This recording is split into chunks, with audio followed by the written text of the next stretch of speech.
तो चलिए शुरू करते हैं आज का वीडियो। और आज के वीडियो में हम लोग बात करने वाले सीटेट के कुछ इंग्लिश वाले क्वेश्चन, महत्वपूर्ण क्वेश्चन एमसीक्यू, और उसको डिस्कस करते चलेंगे जिससे कि आपको समझ में भी आते रहेगा। और इसी तरह का क्वेश्चन आपसे पूछा ही जाएगा आपके एग्ज़ाम में।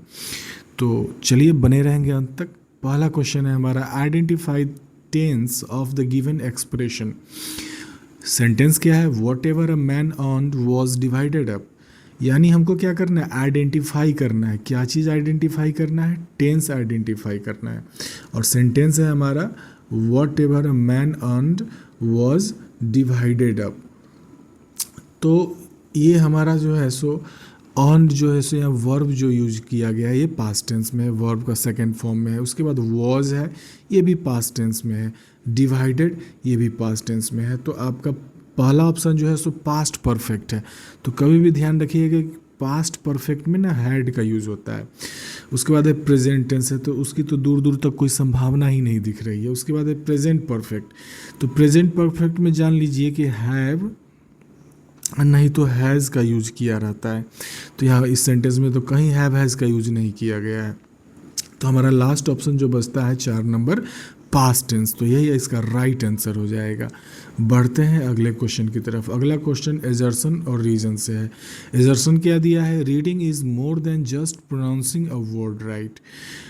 ठीक है, रीजन देख लेते हैं। Reading is decoding. ठीक है, ये भी बात सही है, लेकिन क्या है, दोनों एक दूसरे से रिलेट नहीं कर रहे हैं। दूसरा जो है सो ठीक है, रीडिंग जो है सो आपके प्रोनाउंसिएशन को इम्प्रूव करता है, अच्छी बात है। और दूसरा बात है, जो रीडिंग जो है सो डिकोडिंग का एक प्रोसेस है। सही बात है, कोई भी लैंग्वेज है अगर उसको हम पढ़ लेते हैं तो उसको डिकोड कर देते हैं। अब देखते हैं ऑप्शन क्या क्या है। पहला है option A is false but R is true. नहीं, फॉल्स तो दोनों में से कोई नहीं है और दोनों के दोनों सही है। तो चलिए दूसरा ऑप्शन देखते हैं, both A and R R true.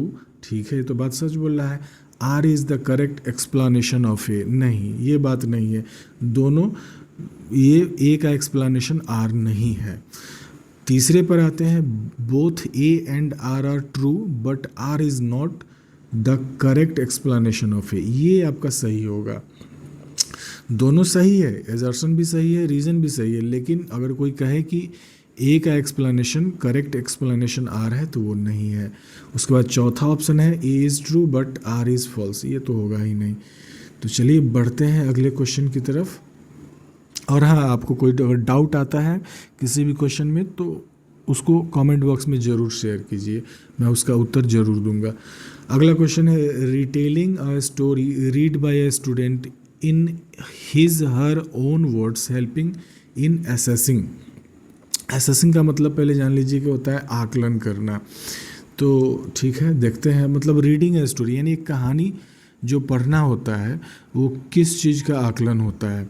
सबसे पहला मेमोरी, बिल्कुल नहीं, ये आपका गलत हो जाएगा। स्टोरी टेलिंग करना है, स्टोरी पढ़ना वो याद करने का प्रोसेस नहीं है। उसके बाद एक्यूरेसी, इसका भी कोई लेना देना नहीं। फ्लुएंसी, इसका भी कोई लेना देना नहीं है इससे। उसके बाद लास्ट है आपका कंप्रीहेंशन। ये आपका राइट आंसर हो जाए। कंप्रीहेंशन का मतलब होता है ग्रहण करने की क्षमता।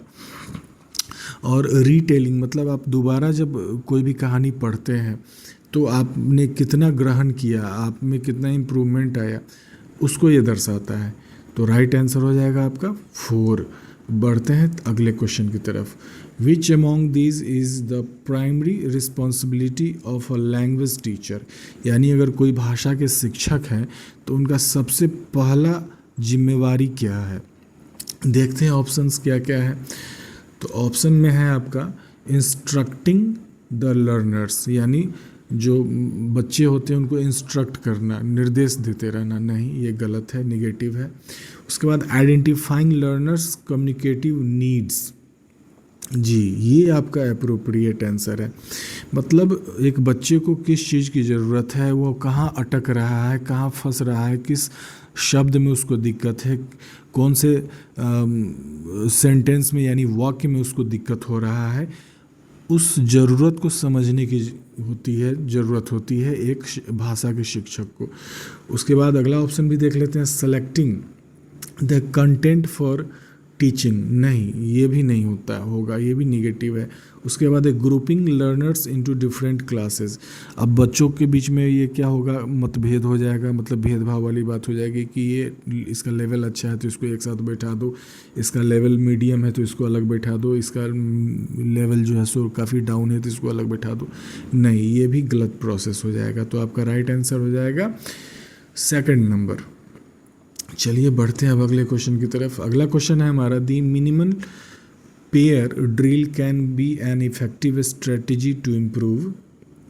तो ये मतलब जो प्रैक्टिस होता है मिनिमल पेयर, वो किस चीज़ को इम्प्रूव करने के लिए। तो दोस्तों मिनिमल पेयर जो ड्रिल होता है वो किसी भी साउंड को प्रोनाउंसिएशन करने का एक ड्रिल होता है, एक प्रैक्टिस होता है। तो आपका जो है पहला रीडिंग कॉम्प्रिहेंशन, नहीं ये आपका ऑप्शन नहीं होगा। दूसरा ग्रामर, ग्रामर तो उसके रूल्स वगैरह सीखने का होता है, वो अलग प्रोसेस है, नहीं। वोकेबुलरी यानी वर्ड मीनिंग इम्प्रूवमेंट, नहीं ये भी नहीं होता है। मैंने शुरू में ही बता दिया था कि साउंड के प्रोनाउंसिएशन को इम्प्रूव करता है। तो यहाँ पर चौथा ऑप्शन जो है आपका प्रोनाउंसिएशन, ये ध्यान में रखेंगे, मिनिमल पेयर जब भी आएगा आपका प्रोनाउंसिएशन से इसका रिलेशन है। चलिए बढ़ते हैं अगले क्वेश्चन की तरफ। 6th नंबर क्वेश्चन है, which one of the following is incorrect about story telling for children.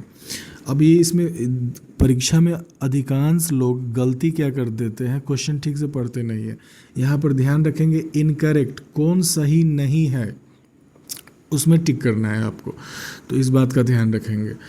तो जो गलत ऑप्शन होगा वही चुनना है हमें। हमेशा तो हम लोग सही वाला चुनते हैं लेकिन इसमें गलत चुनना है।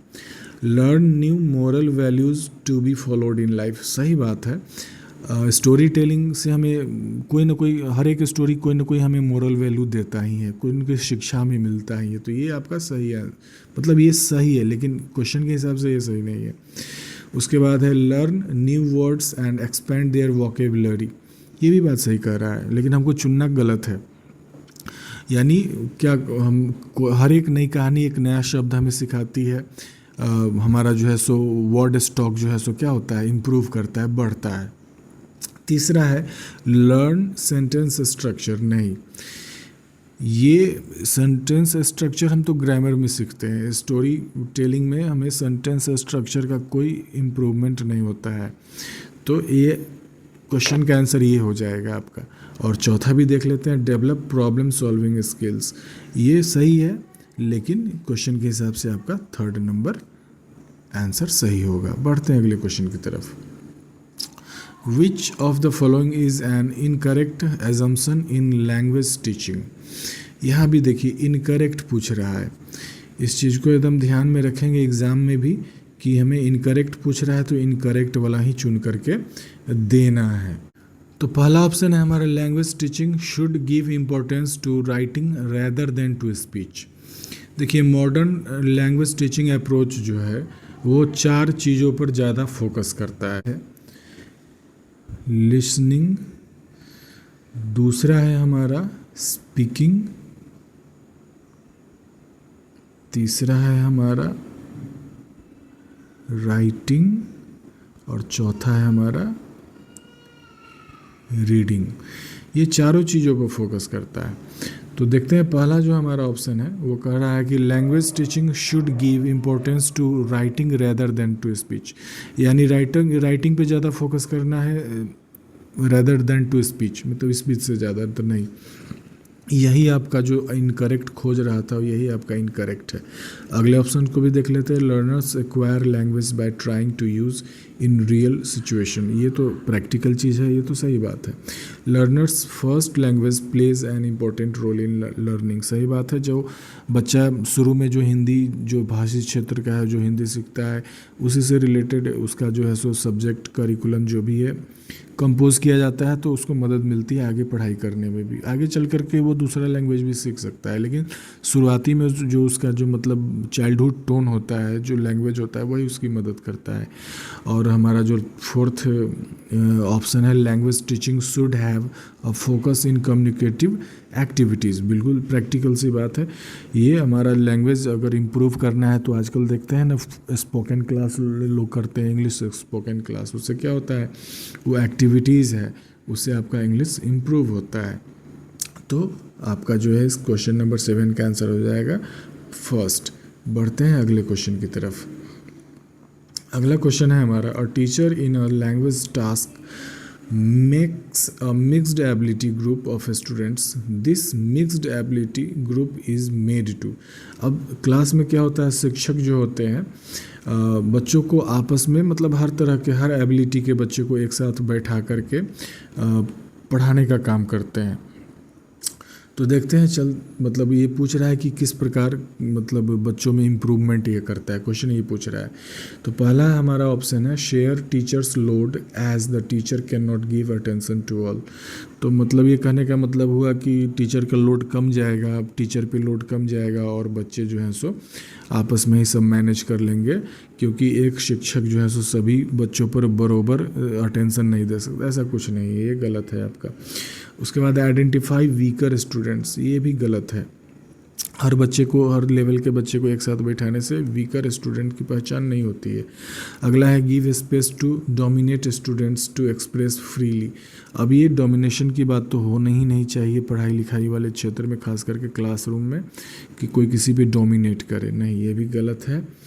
चौथा है, encourage students to help one another. हाँ, ये आपका राइट आंसर हो जाएगा, क्योंकि मान के चलिए कि 5 बच्चे अगर बैठे हुए हैं तो ज़रूरी नहीं कि पाँचों के पाँचों का लेवल डाउन ही होगा। हो सकता है उसमें 1 या 2 बच्चे अच्छे होंगे, तो बाकी 3 बच्चों को या 4 बच्चों को वो 1 बच्चा या 2 बच्चा क्या करेगा, हेल्प करेगा, जिससे कि उनमें भी इम्प्रूवमेंट बढ़ेगा। तो आज के लिए इतना ही, ये अंतिम क्वेश्चन था, और उम्मीद करते हैं कि आपको ये वीडियो पसंद आया है। और इस तरह के अगर और भी वीडियो अगर आपको चाहिए तो कमेंट बॉक्स में ज़रूर कमेंट करें, और वीडियो पसंद आया तो लाइक ज़रूर करें, चैनल पर नए हैं तो सब्सक्राइब भी कर लें। मिलते हैं सभी से अगले वीडियो में, तब तक के लिए शुभ रात्रि, ख्याल रखें अपना, टेक केयर।